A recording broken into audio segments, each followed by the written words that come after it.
आप सभी का स्वागत है मेरे चैनल ट्यूशन टीचर में। मैं प्रीति अग्रवाल आज आपको सिखाऊंगी हिंदी व्याकरण यानी हिंदी ग्रामर। आपके स्क्रीन पे आपको पेज दिख रहा होगा संज्ञा।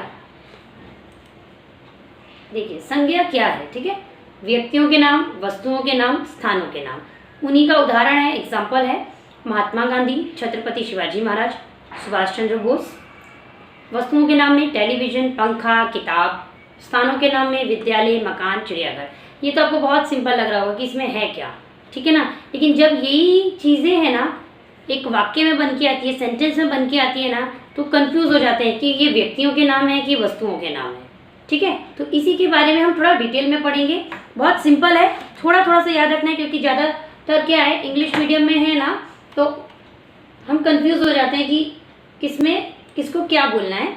तो उसके साथ में आपको इसका सेकंड पेज दिखा देती हूँ। तो अब हम सेकंड पेज में इसे समझ लेते हैं। संज्ञा। संज्ञा किसी व्यक्ति, वस्तु, स्थान अथवा भाव को संज्ञा कहते हैं, ठीक है। तो अगली बार आपसे कोई पूछे कि संज्ञा क्या है तो आप ऐसे नहीं सोचेंगे अरे बाप रे संज्ञा क्या है, संज्ञा क्या है, टीचर ने कुछ तो बताया था। किसी ने डेफिनेशन पूछा किसी चीज़ का ग्रामर में, चाहे वो हिंदी ग्रामर हो, मराठी ग्रामर हो या इंग्लिश ग्रामर, बच्चे डेफिनेशन बोलते ही नहीं है, ठीक है। आप सेम टू सेम नहीं बोल सकते ना, लाइन कट टू कट नहीं बोलते ना, क्योंकि आपको इसके ज़्यादा बोलते ना रिविजन नहीं आपको मिलता, डायरेक्ट एग्जाम के टाइम पे आपको हो जाता है। बाकी के क्वेश्चन आंसर्स तो कैसा है, आप ट्यूशन में भी जाते हैं कि कल इस लेसन का टेस्ट होगा, उस लेसन का टेस्ट होगा, तो बच्चे कहीं ना कहीं उस लेसन को बोलते हैं ना आंसर्स को याद जरूर रखते हैं। लेकिन अगर ग्रामर की बात आए तो एग्जाम से एक दिन पहले ही निकालते हैं। मैंने इससे पहले वीडियो में भी आपको बोला ना कि मैं आप मेरे चैनल पे आए ना तो आपको मैं टॉपर जरूर बनाऊंगी। उसके टिप्स एंड ट्रिक्स यही मैंने आपको बताया। ग्रामर चाहे हिंदी हो, मराठी हो, इंग्लिश हो, जब भी आप उसके लेसन पढ़ रहे हो सब्जेक्ट के ना, तो साथ में एक लेसन ग्रामर का या 2 लेसन ग्रामर के, अगर ईजी है तो 2 करिए, हार्ड लेसन लगता है ग्रामर का तो 1 करिए, लेकिन साथ में जरूर पढ़िए। आप सोचेंगे कि एग्जाम से 1-2 दिन पहले आप निकालेंगे और आप याद कर लेंगे और आप लिखेंगे, अरे कितने मार्क का आता है, 1 मार्क का आता है ना, नहीं, ठीक है। आपका 1-1 मार्क गया, पास हो गया, अगली क्लास में चले गए, फिर अगली साल भी आपको वही आदत हो जाएगी, अरे ग्रामर कौन लिखता है, छोड़ो ना, हम तो लेटर राइटिंग लिखेंगे, ऐसे लिखेंगे, स्टोरी राइटिंग लिखेंगे, क्वेश्चन आंसर लिखेंगे, और बड़ी बड़ी क्लास में जा रहे हैं तो कॉम्प्रिहेंशन है, आपको क्वेश्चन आंसर भी ज़्यादा इंग्लिश के याद नहीं करने पड़ेंगे। तो लोग ना ग्रामर को ध्यान नहीं देते। ग्रामर की वैल्यू आपको कब पता चलेगी पता है, जब आपकी स्कूल एज खत्म होता है ना, कंप्लीट हो जाएगी, जब आप कॉलेज में जाएंगे। कॉलेज में सबको अच्छा लगता है ना, जब आप बोलने जाएंगे तब कोई बोलेगा अरे ऐसे नहीं ऐसे बोला जाता है, ब्रिंग नहीं ब्रॉट होगा, ठीक है। मैं खाना खा रहा हूँ, मैं खाना खा चुका हूँ, जब तक यही मालूम नहीं पड़ता है ना कि आप प्रेजेंट टेंस आपको नहीं मालूम, वर्तमान काल नहीं मालूम, भूतकाल मालूम नहीं आपको कि किसको कैसे पहचानना है, तब आपको याद आएगा कि हाँ हमने ग्रामर तो खोला ही नहीं था। इसलिए कि वैसी गलतियां ना हो, आपको कोई ऐसा ना बोले, आपका कोई मजाक ना बनाए। तो ग्रामर को है ना, जब भी वीडियोज आते हैं है ना, या टीचर स्कूल में आपको पढ़ाती है तो ग्रामर को जरूर देखिए, क्योंकि लेसन छोटे होते हैं तो उसके वीडियोस छोटे हुए टाइमिंग में होते हैं। लेकिन ग्रामर के कोई भी आप मेरे टॉपिक देखेंगे ना तो वो आपको है ना बहुत बड़े टाइमिंग में ही मिलेंगे। उसका रीजन यही है क्योंकि ग्रामर को आपको हमेशा याद रखना है। इंग्लिश के फॉर एग्जाम्पल मैं बहुत थोड़ा समय लेती हूँ आपको बताने के लिए बारीकी से। इंग्लिश का कोई आपने लेसन पढ़ा, ठीक है, जो इस भी क्लास में अभी आप है, तो पिछले साल जो आपने लेसन पढ़ा उसका कोई भी आपको आ रहा है क्वेश्चन आंसर आ रहा है, नहीं आ रहा है ना, क्योंकि अलग अलग लेसन हो गए। लेकिन आप ये वाला ग्रामर पढ़ेंगे ना तो आपको ये अगली साल भी होगा, और आप बड़ी क्लास में आ गए तो आपने बोलते ना पहली जो क्लास गई होगी उसमें भी ये जरूर पढ़ा होगा, तो आपने पढ़ा होगा तो ये आपके लिए आसान होगा। और अगर आप अभी से ध्यान नहीं देंगे तो अगले साल ये हार्ड जाएगा। आप समझ रहे हैं? तो ग्रामर को आप जरूर साथ बोलते ना टाइम जरूर दीजिए। ये नहीं कि नहीं हमारा तो मैं बोलते ना मेन सब्जेक्ट है, क्वेश्चन आंसर लिखना है, ये करना है, वो करना है, हो गया, आया तो लिख देंगे, नहीं आया तो छोड़ देंगे। पहली बात तो ये छोड़ने की कल्पना बच्चों के दिमाग में होती है ना, वो बिल्कुल नहीं होनी चाहिए। जो भी सब्जेक्ट है उसको ना इंपॉर्टेंस जरूर देनी है, क्योंकि हमारी लाइफ में ना हर चीज़ की इंपॉर्टेंस जरूर है, वो वक्त पे पता चलती है हमें, ठीक है। तो हम आगे देखते हैं, जैसे सचिन, मुंबई, बुढ़ापा आदि। संज्ञा के कितने भेद होते हैं? 5 भेद होते हैं। बहुत सिंपल है। कौन से?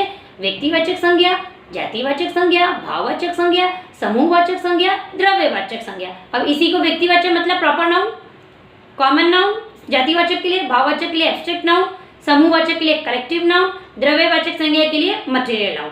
अब ये उन लोगों के लिए बहुत सिंपल होगा जिनको ये proper noun, common noun, abstract noun, collective noun, material noun पता होगा, ठीक है। अगर आप में से है ना कॉमन नाउन तो सबको पता होगा, प्रॉपर नाउन भी पता होगा, एब्स्ट्रैक्ट नाउन भी अगर नहीं बच्चे बता रहे हैं, ठीक है, कलेक्टिव नाउन भी कोई कोई कर लेता है, मटेरियल नाउन भी अगर आप नहीं बता रहे हैं तो आप सोच लीजिए बेटा आपको ग्रामर बिल्कुल नहीं आता।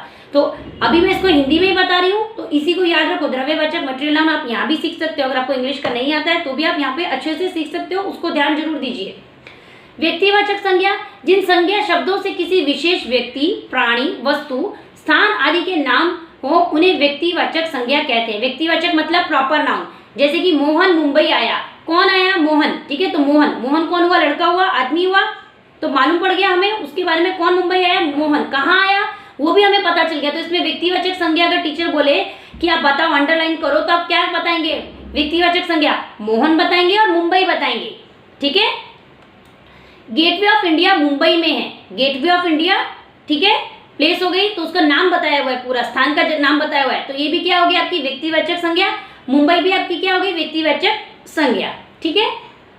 देखो, मोहन एक व्यक्ति का नाम है, मुंबई एक विशेष शहर का नाम है, गेटवे ऑफ इंडिया एक स्थान का नाम है, अतः ये सभी शब्द व्यक्तिवाचक संज्ञा है। ये चीज मैंने आपको पहले ही समझा दी, वही चीज है।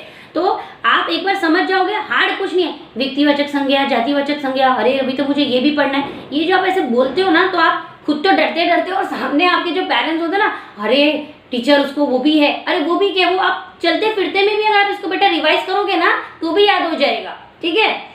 जातिवाचक संज्ञा, जिन संज्ञा शब्दों से एक ही जाति के सभी व्यक्तियों, वस्तुओं, प्राणियों, स्थानों आदि का बोध हो उन्हें जातिवाचक संज्ञा कहते हैं। एग्जाम्पल के लिए लेते हैं, जैसे फूल, पक्षी, पशु, सैनिक, छात्र आदि। अब देखो, जातिवाचक कैसे आपको मालूम पड़ेगा कि जातिवाचक है? फूल है तो फूल कौन सा फूल? फ्लावर, कौन सा फ्लावर? अगर मैं बोलूँ कि गुलाब, तो वो गुलाब बोलेंगे तो व्यक्तिवाचक हो गया।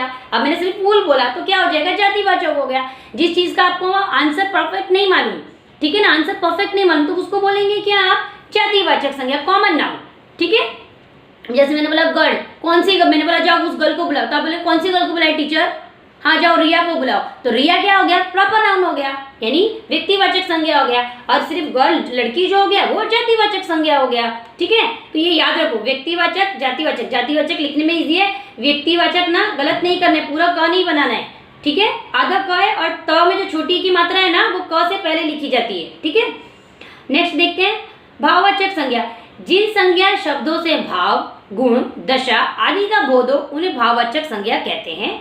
जैसे बचपन, बुढ़ापा, मिठास, सुंदरता, दुख आदि, ठीक है। किसी भी चीज की भाव पता चल रहा है ना आपको, तो उसको क्या बोलेंगे? भाववाचक संज्ञा, ठीक है।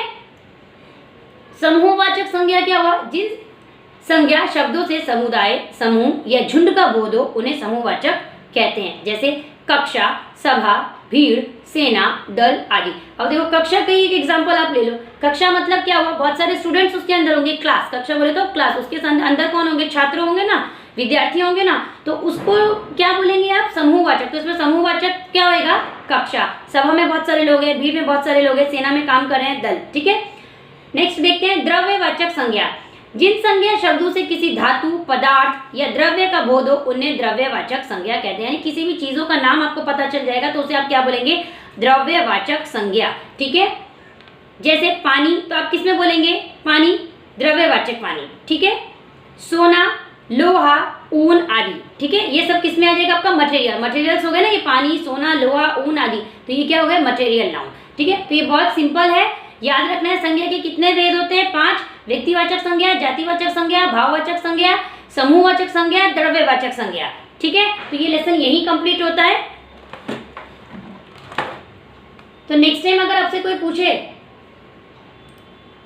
कि संज्ञा आता है, तो यस आप बोलेंगे संज्ञा किसी स्थान, व्यक्ति, है ना, के बारे में, जो नाम के बारे में बताया जाता है उसको हम संज्ञा कहते हैं। इतना तो आप जरूर बोलेंगे, ठीक है। तो मैं उम्मीद करती हूँ आपको ये लेसन अच्छा लगा होगा। अगर ये लेसन अच्छा लगा हो तो वीडियो को लाइक, शेयर और सब्सक्राइब जरूर करें। Thank you.